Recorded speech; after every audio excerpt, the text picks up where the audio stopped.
to New Japan, but it does come full circle. Hikuleo, I've talked to you about this before, but I've not talked to Phantasmo about it. New Japan was effectively forced into a brand split because of the pandemic. And fortunately, they had somewhat of an infrastructure already planned. But Strong became one of my favorite wrestling shows, period, because just this vast array of talent that was featured on there. Like they would, like I mentioned, Fred Rosser, I did not have him pictured as like completely reinvigorating his career and life in New Japan Strong. And it was just all over the place.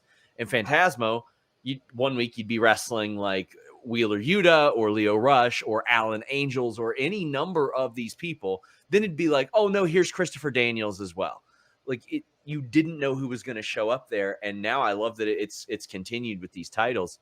What was that like for you, being sort of I forced into that? I know you hopped over there in about, I think, January of 2021, but it was, I really enjoyed that show.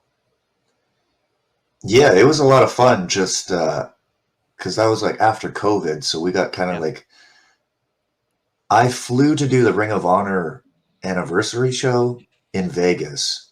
I was going to do a surprise appearance to set up a match for Supercard of Honor. And like, that's when COVID all started happening. And I got sent back to Canada and I kind of got like stuck there. I couldn't get back to Japan and I couldn't get to the States. And like, the States had started running shows. So I was watching all the guys getting to do shows and I was still stuck in Canada, unable to do anything. And the first time I went over was for that Super J Cup taping, which was a lot of fun because that was the whole start of the whole sudden death angle that I did.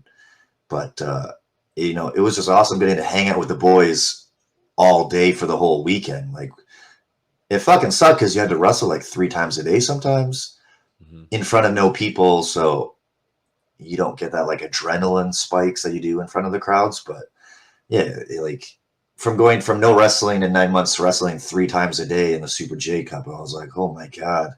But it felt so good to be back. And yeah, would have never have thought I got to do the BME back rake on Christopher Daniels. That was a career highlight for sure.